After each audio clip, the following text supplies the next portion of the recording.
ہزاروں سال پہلے کی بات ہے۔ دنیا میں جنات کی حکومت تھی۔ یہاں خونریزی تھی، دنگا فساد تھا، نافرمانی اور کفر و شرک کا غلغلہ تھا۔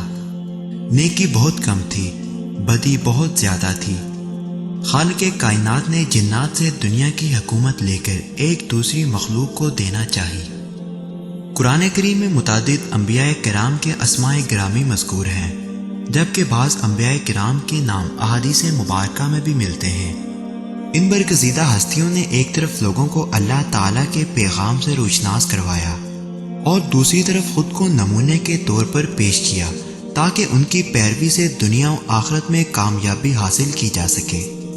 اردو صفحہ آفیشیل آج سے ان مقدس اور پاک باز ہستیوں کے مشک بعد تذکرے پر مشتمل ایک نئے سلسلے قصص الانبیاء کے آغاز کی سعادت حاصل کر رہا ہے۔ امید ہے ناظرین حسب سابق ہمارے اس سلسلے کو پسند کرتے ہوئے اپنی قیمتی آراء سے نوازتے رہیں گے۔ ایک بات ذہن نشین رہے کہ یہ کوئی تحقیقی مضامین نہیں بلکہ عام فہم انداز میں انبیاء کرام علیہ السلام کے ایمان افروز قصص و واقعات اور حالات زندگی پیش کرنے کی ایک کوشش ہے۔ آسمان دنیا کی گہما گہمی کسی بڑی خبر کی نوید سنا رہی تھی۔ جوں جوں وقت گزرتا جا رہا تھا، تسبیح و تحلیل میں مصروف فرشتوں کے تجسس اور بے چینی میں اضافہ ہوتا جا رہا تھا۔ نظریں بیت المعمور پر تھیں اور کان اللہ کی پکار کے منتظر۔ بالآخر انتظار کی گھڑیاں ختم ہوئیں اور رب ذوالجلال کا حکم فضا میں بلند ہوا۔ ترجمہ: میں زمین پر اپنا نائب بنانے والا ہوں۔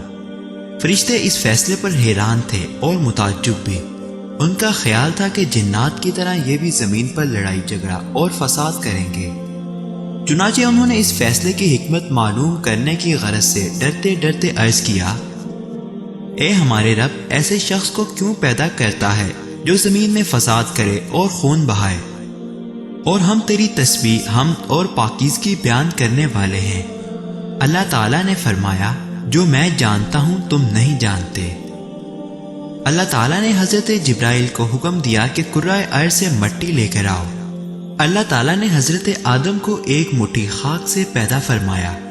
یہ مٹی تمام روئے زمین سے حاصل کی گئی تھی۔ یہی وجہ ہے کہ حضرت آدم کی نسل میں مختلف رنگ و زبان کے لوگ پائے جاتے ہیں۔ جب اللہ نے آدم علیہ السلام کو پیدا فرمایا اور ان میں روح پھونکی تو ان کو چھینک آئی، جس پر انہوں نے الحمدللہ کہا۔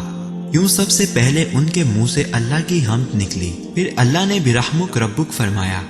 اللہ تعالیٰ نے حضرت آدم علیہ السلام کو تمام نام سکھا کر ان چیزوں کو فرشتوں کے سامنے پیش کیا اور فرمایا: اگر تم سچے ہو تو ان چیزوں کے نام بتاؤ۔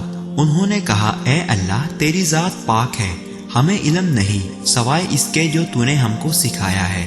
بے شک آپ بڑے علم و حکمت والے ہیں۔ پھر اللہ نے حضرت آدم علیہ السلام کو حکم دیا کہ ان چیزوں کے نام بتا دو، سو انہوں نے ان سب چیزوں کے نام بتا دیے۔ اللہ تعالیٰ نے فرمایا: دیکھو، میں نے تم سے نہ کہا تھا کہ میں زمین و آسمان کی تمام پوشیدہ چیزوں سے واقف ہوں؟ میں ان تمام باتوں کو بھی جانتا ہوں جن کو تم ظاہر کر دیتے ہو اور جن کو تم دل میں رکھتے ہو۔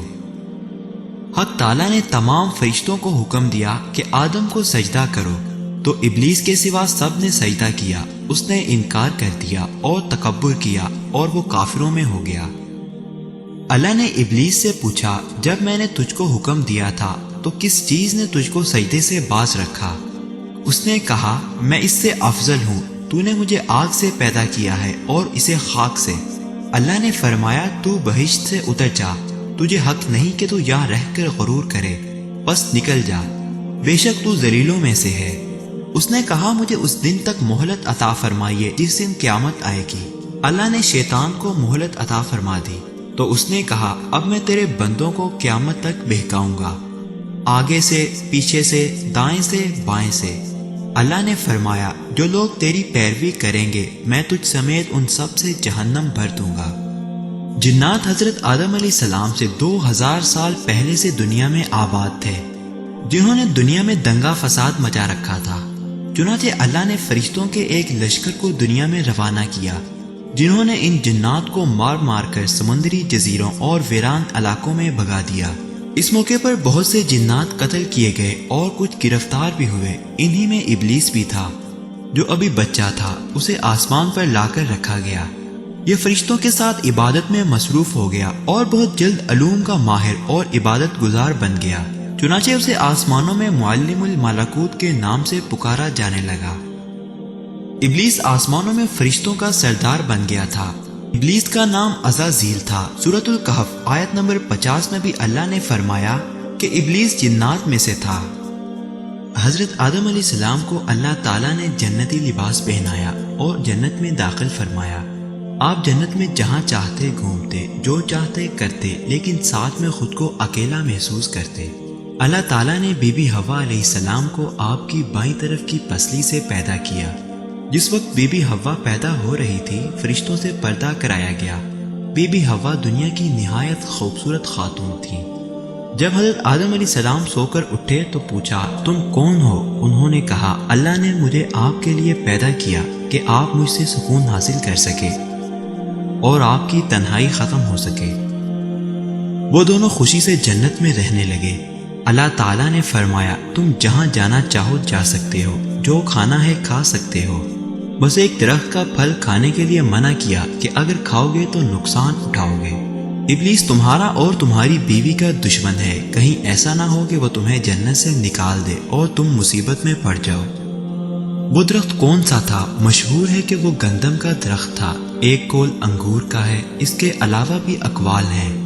حافظ ابن کثیر فرماتے ہیں کہ اس حوالے سے 6 اقوال ملتے ہیں، اور سب سے بہترین بات یہ ہے کہ جس چیز کو ذکر کرنے کی اللہ نے ضرورت نہیں سمجھی، ہمیں بھی اس کے پیچھے زیادہ نہیں پڑنا چاہیے۔